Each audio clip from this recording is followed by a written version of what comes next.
Bonjour à tous, c'est Thomas de Vox.fr, bienvenue dans Ludo Chrono. Aujourd'hui, je vais vous parler de Tilt. Tilt, c'est un jeu pour 2 à 8 joueurs qui peut se jouer à partir de 10 ans et pour des parties d'environ 25 minutes. Tilt, c'est un jeu coopératif qui va s'inspirer du pendu. À chaque tour, il va falloir essayer de trouver un mot en proposant des lettres.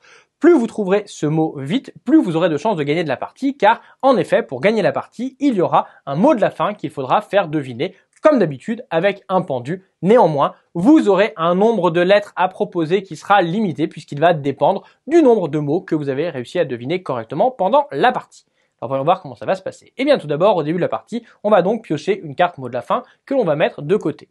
Puis, on aura une succession de manches. À chacune des manches, on va désigner 2 capitaines qui vont piocher une carte. Sur ces cartes, elles sont recto verso, on a des propositions de mots, ils vont regarder la carte et les autres joueurs vont leur donner un chiffre entre 1 et 5. Ce chiffre, il va tout simplement indiquer le mot que l'on va faire deviner.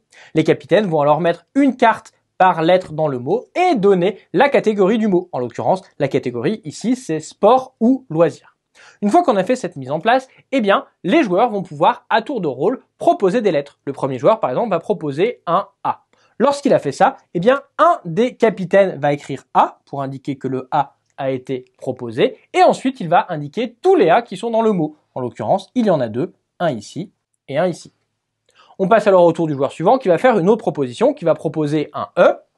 Et cette fois, malheureusement, eh bien, le E n'est pas présent dans le mot. Lorsque cela arrive, eh bien, chacun des capitaines va prendre une carte et il va écrire un indice qui va permettre de trouver le mot, mais qui doit commencer par la lettre qui a été proposé donc par un E.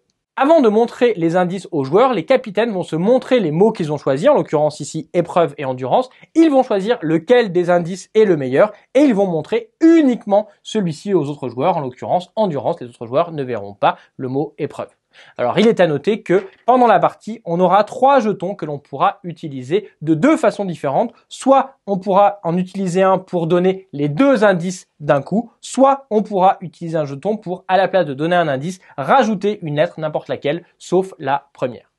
Dans tous les cas, une fois qu'on a fait cette proposition, les joueurs peuvent soit proposer une autre lettre, soit ils peuvent se concerter pour faire une proposition. Par exemple, un joueur peut se dire, endurance, un truc autour du sport et du loisir avec des A ici, je propose que ce soit marathon.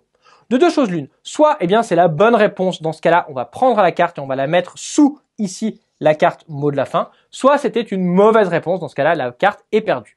Dans tous les cas, on va passer au mot suivant, on va changer les capitaines, piocher une nouvelle carte et faire exactement la même chose. Néanmoins, on pourra réutiliser les lettres que l'on avait utilisées pour le mot précédent.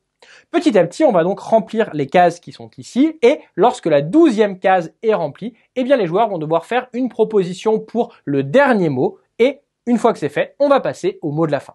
Pour le mot de la fin, la carte mot de la fin, c'est une carte comme les autres avec 5 propositions. On va désigner 2 capitaines et les capitaines vont, comme d'habitude, eh bien, répondre aux autres joueurs pour savoir si les propositions de lettres qu'ils font sont bonnes. Comme d'habitude, il faudra trouver le mot de façon correcte, sachant qu'il n'y aura qu'une seule proposition. Si jamais les joueurs se concertent et se trompent, la partie est perdue, sinon elle est gagnée.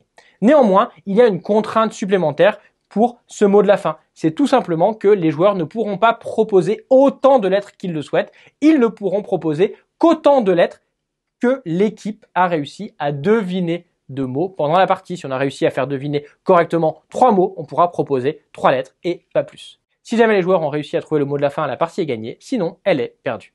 Il est à noter que le jeu va vous proposer des variantes dans lesquelles ce sera un petit peu plus difficile. Par exemple, vous pouvez enlever les indices ou même vous pouvez décider que chaque fois qu'une lettre est utilisée, vous allez la barrer et elle ne pourra plus être réutilisée de toute la partie.